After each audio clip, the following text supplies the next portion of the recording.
లక్ష్మి, ఏంట్రా?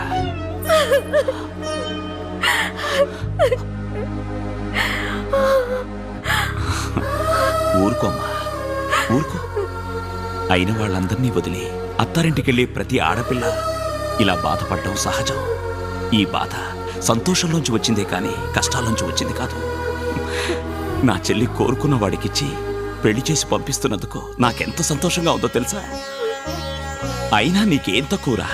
ఇంద్రభవనం లాంటి ఇల్లు, బంగారం లాంటి భర్త, తోబుట్టులా చూసుకునే తోడికోడళ్ళు, ఇంతకంటే ఇంకేం కావాలో చెప్పరా? కావాలి, నిన్ను వదిలి వెళ్ళలేనన్నయ్య. ఏడవకమ్మా, ఏడవక. నన్ను వదిలి ఎక్కడికమ్మా వెళ్తున్నావు? ఈ పెళ్లి వల్ల మనం దూరం అవడం లేదు.